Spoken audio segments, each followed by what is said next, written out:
Welcome back everyone to another Apptech Guru tutorial. In this video, I'm going to show you how you can download and install the OBS Studio application on your PC. So let's get started right away. First of all, open up your web browser and now use your search bar to search for OBS Studio. Once you find the obsproject.com website, you can click on it and this will take you into the download page for OBS Studio. You can choose your operating system and this will show you various download options.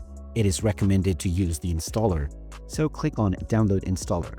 Then just wait for the installer to download, and then you can launch the installer to select your install location.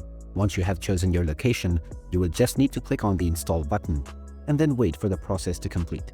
After the installation is done, you can open the application from the search or your desktop shortcut, as well as the Start menu. And that is how easy it is to download and install OBS Studio on your PC. If you find this video helpful, don't forget to hit that like button and subscribe to our channel for more useful tips and tutorials. Thanks for watching, and I will see you again in the next video.